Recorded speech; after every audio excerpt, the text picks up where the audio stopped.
Hi everyone, this is Paris Debono of the Fortune Teller Shop. I have been a professional fortune teller since 1990. I have my own fortune telling shop and I do astrology, tarot, palmistry, Lenormand and other forms of divination. I asked my tarot group on Facebook, what are some misconceptions about tarot cards and tarot readers? And these are some of the responses. Kelly said that a tarot deck has to be gifted to you. Oh yes, I've heard this one before.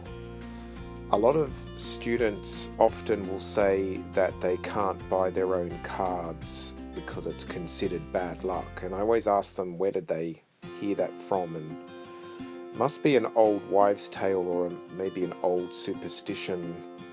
Well, I've bought my own deck. I've bought my own tarot deck, the very first deck I ever owned, and I've never had any problems with it, and I'm still doing tarot 30 years later.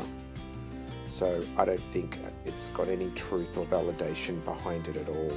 It's just a shame that a lot of the new readers and young readers have that sort of superstition to deal with.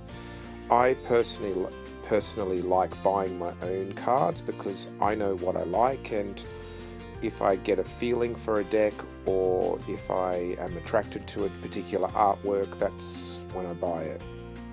In fact, I don't think anyone's ever bought me a tarot deck that I've actually liked, so we can say goodbye to that superstition.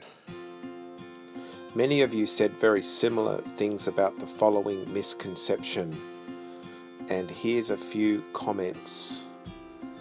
So many people that don't know anything about tarot often associate it with devil work or devil worship or things like that.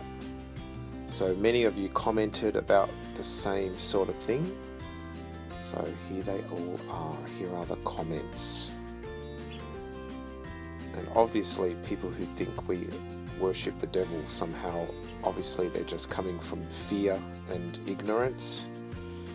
And perhaps whatever religious background they follow, it's in their interest to keep their followers not being open-minded about learning about such things as tarot and self-development and self-discovery and self-help.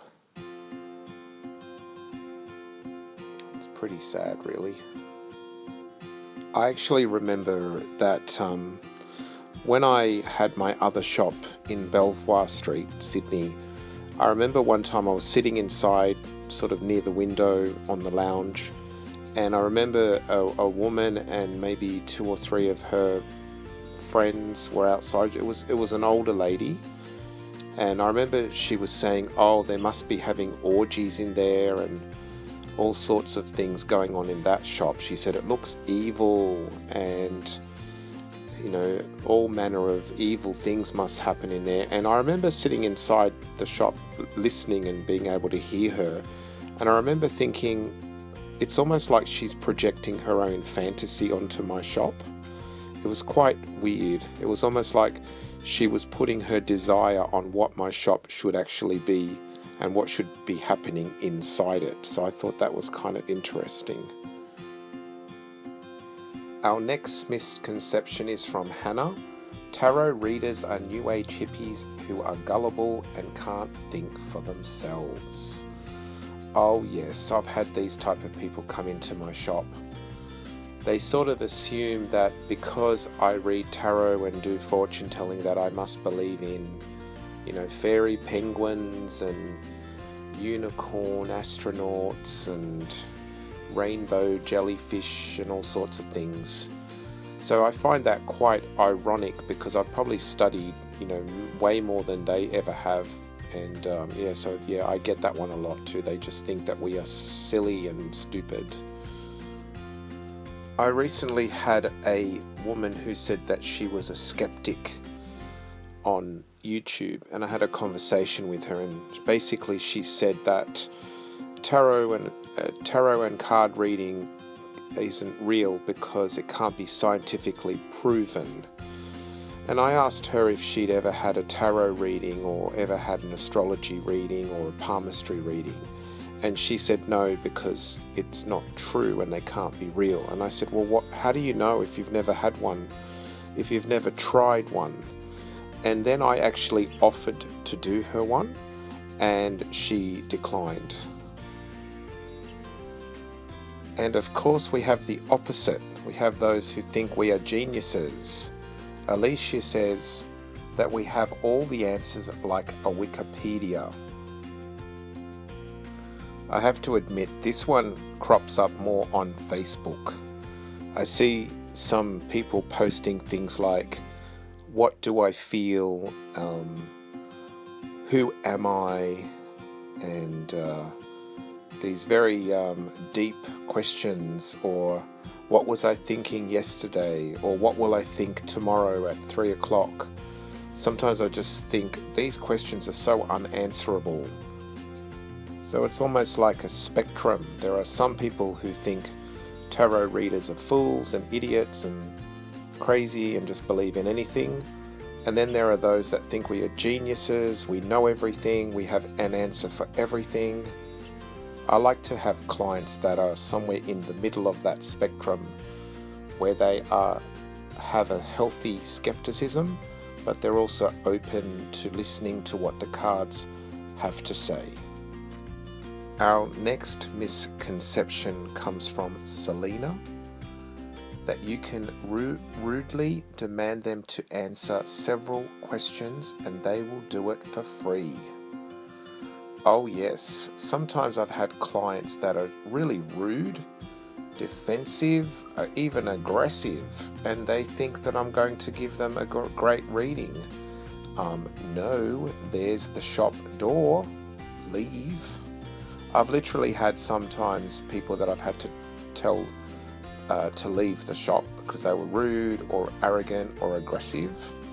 So yes, that's happened. I think a lot of people think that having a shop or a new age store, being a psychic reader, a card reader, I think a lot of people think it's glamorous, or we sort of sit there and sprout our wisdom and people just lap it up and love it.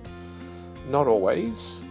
Sometimes it's a battle, it's a fight. Sometimes there's arguments. Sometimes there's people that don't like to hear what you're saying. I mean, they might come in expecting you to tell them that their boyfriend is the one for them, and even though they have problems, they think that you're going to just tell them how amazing it's going to be. I mean, I have one of those probably every day. Sometimes people's expectations, they want something and the cards are showing that that's not what's gonna happen for them.